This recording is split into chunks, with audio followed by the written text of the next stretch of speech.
learned about loops, a repeatable block of code that executes when a certain condition is true. When using loops, that condition can be something that we crafted ourselves, right? Or, in the case of a for loop, the condition is iteration-based, so our for loop condition would be something like this. To help us remember the three kinds of loops, the while loop, the do while loop, and the for loop, we compared it to dating. The search for love is something we can all relate to, right? Our first loop is a while loop. The while loop is like online dating. You check your conditions before proceeding. If they are met, the condition is true, and then you proceed. Otherwise, you just skip out. Our second loop is another version of the while loop, the do while loop. Do while loops are like going on a blind date where you got set up with a friend of a friend. You trust your friend's judgment, so you go on the date, and then you decide whether you want to go again. Our last loop was the for loop. Since the for loop conditions are iteration-based, like the 3-date rule, before it even starts, you know how many times you're going to give it, and that number is predetermined. Once you get to that number, then you go from there. To keep our theme going, in this episode we're going to build out a dating app. No swiping, but plenty of counting, iterating, and validating user data. If you're feeling a little overwhelmed here, this is an awesome tidbit to keep in mind. These loops that you're learning right now, once you learn them, the concept translates across basically all programming languages. So stick with it, because the benefit of understanding this goes way beyond C++. In fact, actually, that goes for pretty much everything we're learning, which is even cooler. So, on that note, let's have a little fun at the keyboard. If you're going to follow along, pause now, get your structure set up, and resume when you're ready. See you on the flip side.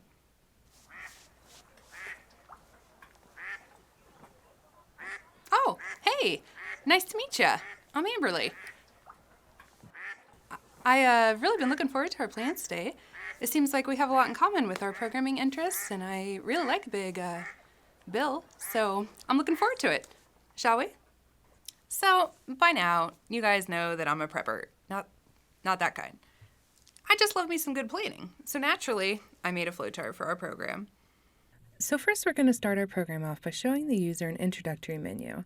And this is going to show them what type of dates are available and allow them to select what type they'd like to go on. As we can see here in our chart on the back end, depending on what they choose is going to determine which type of loop we're going to use in our program. Now, as we saw in the menu, the user could choose 1 for an online date, 2 for a blind date that was set up for them by a friend, or 3 for a date with a matchmaking service, and for that, they must adhere to the 3-date rule. The user CN is going to initialize our variable menu choice, and then we're going to use a switch to set up a case for each acceptable value from our menu. We could create the same effect using a series of if-else statements, but that would have been a lot of extra scope to manage with all those brackets, and a switch is just the more efficient, straightforward tool for the job. If the value for menu choice ends up being equal to 1, then we'll direct them to case 1, where first we're going to check our loops condition. Since this is a character-based condition, and the fact that we're checking it before we proceed here tells us that this is going to be a while loop. If the condition of the loop is true, then they're going to go on the date and then be asked at the end if they'd like to go on another. Depending on what they say, the loop may or may not run again. If they say yes, we'll go back up to the top, send them on another date. However, if they say no and our condition becomes false, then the loop just skips out and directs us down here to the end. If menu choice's value is equal to 2, then we direct the user down the path for case 2. This starts us off just sending them out on the date that their friend set up for them. After the date, the user can decide whether or not they'd like to see that person again. If they would, and the loop condition is true, then we can see it loops back up to the top and goes on another date. So see how these loops are being visually represented in our flowchart using the arrows? We get our checks here, and then we can see that if it's true, it comes back up to the top to run again, and if they're false, it kicks them out of the loop down here to the end. The fact that the case 2 just puts the user right into the date and then checks the loop's condition afterwards tells us that this is going to be a do-while loop. And again, if that condition is false, we just come right down here to the end. Finally, if the user selected 3 for a match-made date, they come down for case 3. First, we check and see if I is less than our number of dates that we agreed to, which is 3. If that's true, which it will be the first time, then they go on the date, And then we check and see if I is equal to 2. If not, then we iterate I by 1. Let's come back. This puts us back at the front of our loop. We check our condition again and follow that cycle. However, once we get here, if I is equal to 2, then we come down here and we ask the user, would you like to go on another date? And then, depending on what they say, if they would, then we decrement I by 1. If they say no, I'm good, then we increment I by 1, and this directs us back here to checking our condition. When we think about this condition here of checking to see if I is equal to 2, can you think of a reason that we would do that? Well, in our while loops, we allowed the user to control whether or not the loop ran again by asking them if they'd like to go on another date. Whenever you're programming with loops, you always need to give the user a way out, and that goes for for loops as well. So those users deserve the same courtesy, and if you're following the 3-date rule, when would be an appropriate time to ask the user if they'd like to continue? On the third date, right? So why are we checking it then to see if I is equal to 2? How's that the third date? Well, it's because computers start counting at 0. As humans, we start counting at 1. So when we write this loop and we initialize I to 0, that's where the computer starts counting. When we check to see if I is equal to 2 in our program, that's in computer terms, whereas in human terms, that's actually 3. Does that make sense? To the computer, the first date is date 0, but for us, it's our first date, meaning we started at 1. So if I is equal to 2, that means it's the third date, and we should ask the user if they would like to go out with that person again. If they say yes, then we decrement the value of I by 1, and then head back up and check our condition again, which would be true because we basically just set them back by 1. Now, if you take a look closely here, I think it's worth mentioning that you can see that we have a loop inside of a loop. So this is also a little loop, right? Because we're checking this condition and then executing logic depending on whether it's true or false. This is called nesting loops, and we're going to do it in our program here in just a minute. In this example, we're going to have the scope of this while loop to being within the scope of our for loop. If you develop a solid understanding of scope and nesting and you're confident in using them fluidly, that is super powerful, and it's really going to allow you to create some really super efficient and clean code, the kind of code that employers get excited about. Okay, but if we've made it to this point in our code, then that means that I is currently equal to 2. So when we get here, we're going to subtract 1 from I, making it equal to 1, and that means the next time we check this condition, I is still going to be less than 3, and this is true, and it would execute. Otherwise, if they say no, then we're going to go ahead and we'll break out of our loop and come right down here via the false path like the rest of them. I also just want to mention that not pictured on this flowchart is case 4 and our default case. Both of this we need in our switch. 4 is just to exit, thanks for playing, and then a default case which always controls if we get bad input, right? Speaking of bad input, that means that we're also going to need to add some additional nested loops in here that are going to allow us to validate the user's input, which really, this is one of the best things about loops, and you're going to be doing it constantly from here on out. So, on that note, let's go ahead and get started. All right, so here we are in Visual Studio, and I've got our structure set up. From what we saw on our flowchart, we know that we're going to need some variables, right? So first we've got our character variable for another date, and that's going to toggle our while loop conditions. We've got our int date type, which we're going to use for our switch. We've got date counter, currently initialized to 1, and this is just for a visual thing for the user. You'll see that come into play here in just a minute, but mainly my point here with the comments is whenever you're using counters or accumulators, they always need to be initialized because you cannot manipulate the value of a variable that doesn't already have a value. So we always initialize counters and accumulators.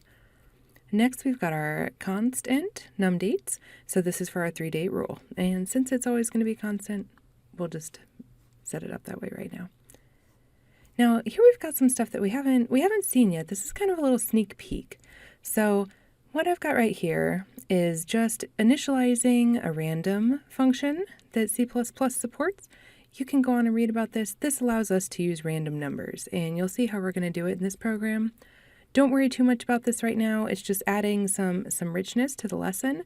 But here, This is what we call an array, guys, and this is kind of a sneak peek into something we'll be covering here pretty soon. An array, up until this point, we've had all of our variables like this. They only have one value. So right now, date counter is equal to 1, but it can be equal to 1, 100, 1,000, but essentially it can only be equal to one thing, right? Within an array, you kind of think of it as a variable that can store multiple values. And so here we've got an array of strings, and these are all of the values being stored by this one variable. Now, again, don't worry too much about that. We'll get more in depth on how this works and everything, but I'm a huge proponent of pre-exposure. So by the time we actually sit down and learn about arrays, having already kind of see this and how it works is going to be really helpful. So don't sweat trying to follow it right now, but again, just some good pre-exposure. Okay, so let's get into what we know. According to our flowchart, we know that the first thing we need to do is display the menu to the user and then ask them to make their selection. So just a nice, simple see in, see out combo. So putting that in here, we've got our see out statement, and this is just like a nice little title. You like that? The dating app for programmers, Love Loop. Somebody watching this, go make this a real app. Next, we've got our menu here. So again, our new line characters. So this just creates some nice spacing for us, makes it look pretty.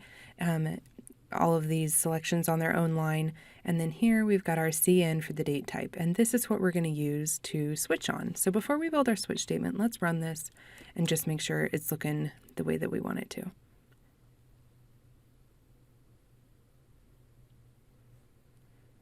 Okay, perfect. So here we go. So here's our menu. Welcome to Love Loop, the dating app for programmers, and then here is where they can select which one they'd like. Right now, it's not going to do us any good, right? We'll just end our program, but we've got that working. Yay for modular testing. Okay. Now that date type is being initialized, we can use it in our switch statement to run the code that corresponds with the user's choice. So let's go ahead and set up our switch.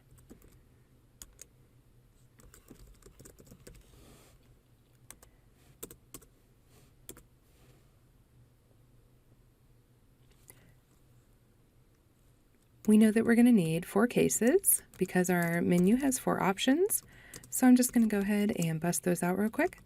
Whenever I'm doing a switch, I like to set it up like this, like everything ahead of time, all the cases, because I find that it is really easy to forget those breaks. And by doing it this way, you have all your paths created and you know that you've got all your breaks incorporated as well. And then here, breaks. Typing and talking. And then here we've got our default, and that is going to catch any sort of bad input. So if date type is not equal to 1, 2, 3, or 4, the user will end up in the default case. Because we know that that area is going to be for bad input, I always just go ahead and just start off by putting a message here for them, something along the lines of, there we go.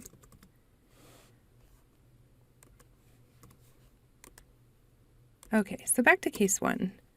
For case 1, the online date, we know that we want to use a while loop. Since a while loop is a pre-check loop, we need to define our condition in the code before our loop even executes. And then if that condition is true, it will run. So now we get to decide what we want the condition to be. From our variables list and this outstanding commenting, we know that we were going to want to be working with the another date variable because that is our while loop condition variable. So let's come on down here and set that up. So while, and then here's what we get to put in for our true condition. And we want it to be while another date is equal to y. And since this is a char data type, that means that its value can only be one character. And again, with that one character, we're going to use one single quotation to encompass it. So now, if another date is equal to y, then we continue down here into the scope of our loop, and we're going to execute whatever code that we have in here. But what do we want in here? Well, from our flowchart, we know that the user has to go on the date, and then we ask them if they want to go on another one. So let's bust that out first. And let's tell them what activity they're going to be doing on the date. So we've got a nice little C out here that says your activity for date number, and then we have date counter, which remember we initialized that to 1, so we can call that no problem right now because it has a value. Was, and then here I'm calling my array. So I'm calling my activities array that I had set up, and then within here we have this logic, this random logic, that is going to pull a random number between 0 and 5. When you work with an array, this is how you access all of the values within the array. So here, we've got the movies, the carnival. Each of these have kind of its own little sub-index as part of that. Movies is 0, carnival is 1, and so on and so forth. So here, when I generate a random number between 0 and 5, it is going to pull a random activity from my array. Again, don't get too caught up in following with that, but seeing it work will be a great prelude to the lesson. And then when we display that to the user, we ask them, do you want to go on another date? Y for yes, N for no.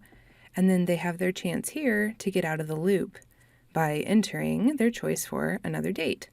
And then, of course, we're also going to increment our date counter so that if they do decide to go on another one when we get back up here, and this equals true, our date counter will reflect that increment.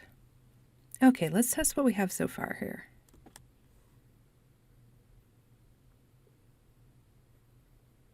Oh, and we're getting an error. Let's see what we got.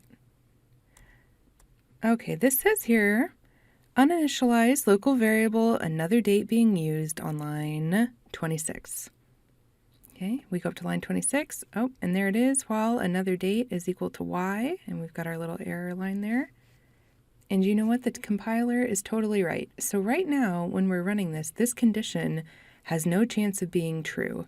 We declared another date up here, but it currently has no value. So unlike our counter, that when we call it, it's able to display a value we initialized it to, another date currently does not have any sort of value, so we can't evaluate it.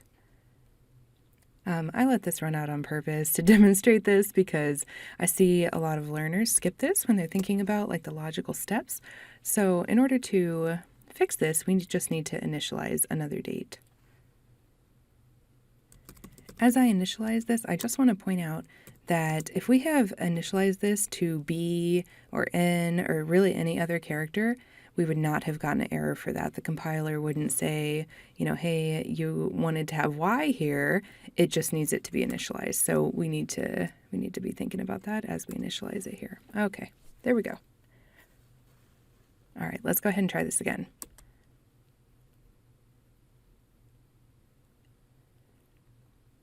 All right, awesome. There we go. And there's our menu. Let's go ahead and choose one since we want to test out our case one. Okay, my activity for date 1 was a dinner show. Would I like to go on another date? Y for yes or N for no? I'm going to say yes and go ahead and put in Y. Oh. Okay, well I entered Y, but it didn't loop me around even though I did that. So let's take a look back in our workspace and see what's going on there. So for the condition of our loop to be true, another date must be equal to Y. Well, isn't that what I put in? Well, I mean, yes and no. So for humans, yes, it does count. But as far as the computer is concerned, we technically entered a lowercase y, and what we've specified here for our condition is that we are only accepting an uppercase y. I know, semantics, computers, they always got to be splitting hairs.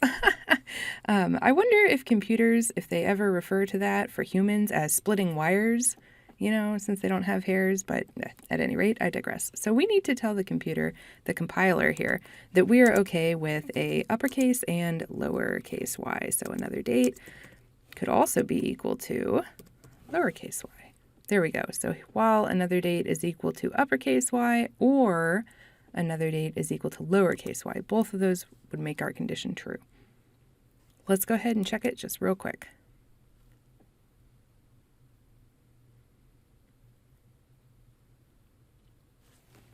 All right, here we are, and I'm going to enter 1.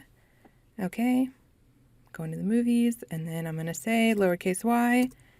Yes, awesome. Okay, and so now we can also see here that the logic for incrementing the counter has worked. So now we're up to date number 2, and my random for our array this time pulled coffee instead of the movies. And we could keep this going, you know, for as long as we wanted to. Okay, but let's say we're done here. We want to get out of this. All right, perfect. So that's working great. Okay, so next we have case 2, which is going to be similar to case 1, but instead of a while loop where we're going to do that pre-check for the condition, we're just doing it. So we're going to put our do here, okay? And then our while, we're checking that condition, is down here after the code within the scope executes. And for our while loop, the condition can just be used from right up here. Just copy and paste that right on down. Good planning, right? Well planned indeed. Okay, so in here now is where we can make our date magic happen. And along with our good planning theme, we can just reuse this code as well right down here. Okay, awesome. And of course we could run and test this, but since we got the structure from right up here, this is probably good for us. But we also, can't forget that date counter. Got to make sure to bring that as well. Okay, perfect. Okay, and then finally, case 3 is going to be our 3-date rule. And for this, we're going to set up our for loop. And in a for loop, we first have to declare our iterator as I, and then we define our condition, and we want that to be less than num dates. And then we're going to increment I at the end to count that iteration of the loop. So we'll go ahead and get that started. We're going to have int I is equal to 0, and you can see Visual Studio is kind of trying to help me out here. And then for I being less than num dates, and then here I is incrementing by 1. The first time our loop runs, I is going to be 0, then it'll go to 1, and then it'll go to 2, and then it will stop because when it gets here, and I will be equal to 3, which is not less than, it's equal to, so that'll kick us out when we finally get I up to 3. And before we move on, I want to say that just FYI, I does not have to be initialized to 0 here. It can be initialized to whatever you want. And even here for the condition, it doesn't have to be this structure. Same with what happens to your iterator over here. You do have to kind of lay it out in this sequence, but as far as what actually happens within these 3 little mini expressions is up to you. I set it up this way such that we're initializing I to 0 because the way that humans and computers count is a little bit different, and getting used to that counting is really important, and it'll help us out with, to further allude to our array lesson, just getting used to start counting at 0 is going to be really important. So I just wanted to reiterate that. Iterate, 2 loops. Since this is a loop video, I can have multiple puns going, right? Nested puns. Speaking of which, stick around to the end of this video and I'll give you a really awesome example of how 2 nested for loops are being used to create an animation in C++. It's really awesome.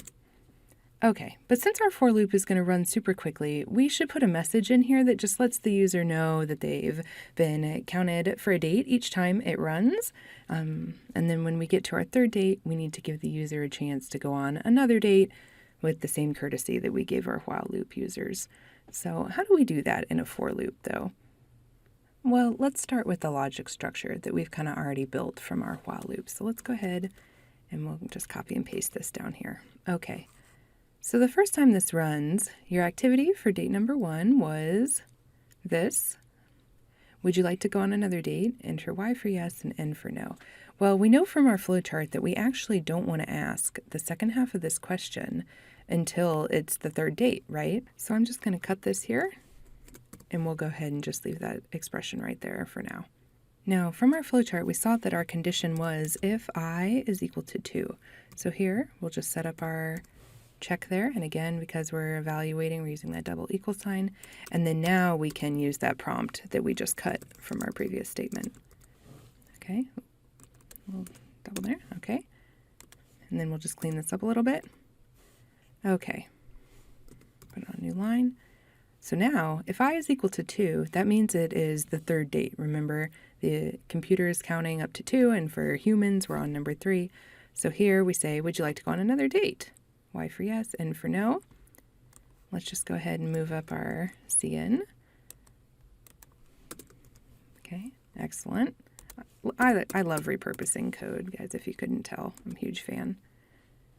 Now we also know from our flowchart that at this point we need yet another little piece of logic nested here into our if statement that says if another date is equal to Y, let's learn from our previous mistakes, right? Or is equal to capital Y, then within here, we need to do something that will kind of reset the dates back a bit.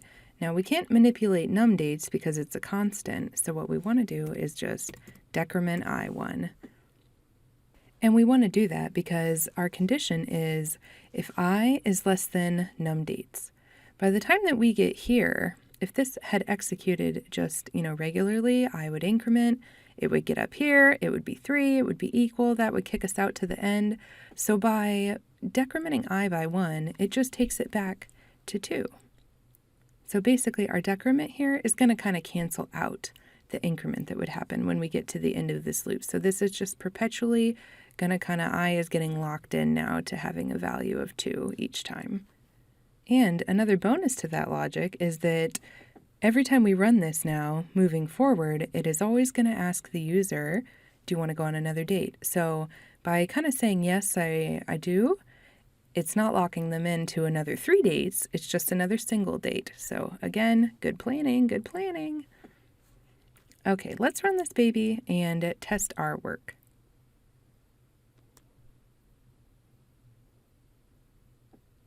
Okay, so last time we ran this, we checked case 1. Case 2 is basically the same thing. Let's check our for loop and select menu number 3. All right. Activity for date 1 was a dinner show, visiting a public park, coffee. And so now I is equal to 2. This is our last date. That's 3 in human terms. Let's say I'm going to say yes. I want to go on another one. Okay. So now we're back to the dinner show for number 4. And so because that canceled out, I is incrementing, I is now equal to 2 again. And so we can just, keep this going, right? Isn't that nice? And then finally, if the user says no, all right, now we've exited our loop and we're kicked out to the end. Perfect, perfect.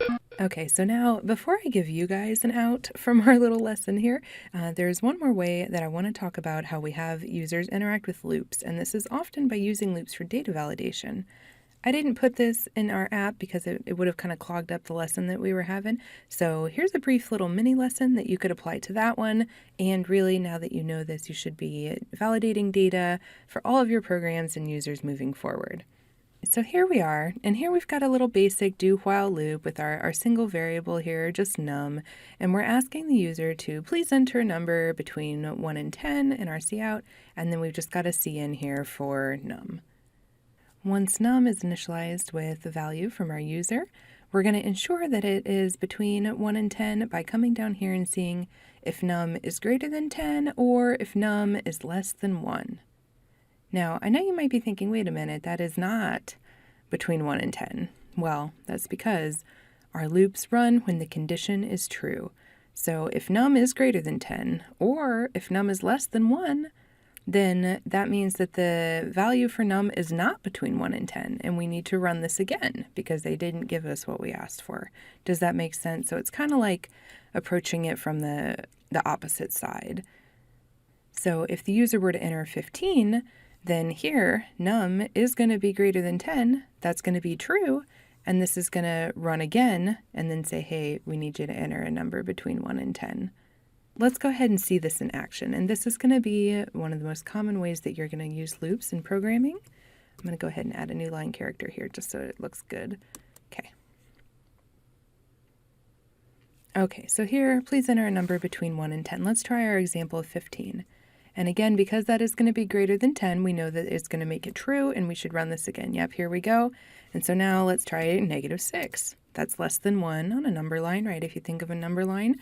So that's going to make our condition true, and we're being prompted again. So now let's do it the right way, and let's just put 5. All right, perfect. Our condition was false. We did not run it again because that is proper data, so we didn't need to reprompt for that correct thing. Way to loop it out of the park today, everyone. I hope this video was fun for you as well as helpful in demonstrating all kinds of loop techniques, using them, nesting them, and leveraging them to get the data that we need for our programs. At this point, I would like to give you some user validation too. Thanks for watching and using these videos. You can absolutely make your programming goals true, and if you need to loop back over something again and again until you get it, there's no shame in that. In fact, it's a whole programming thing, right? Thanks for using this content to invest in yourself. Don't ever break out of this loop. See you next time.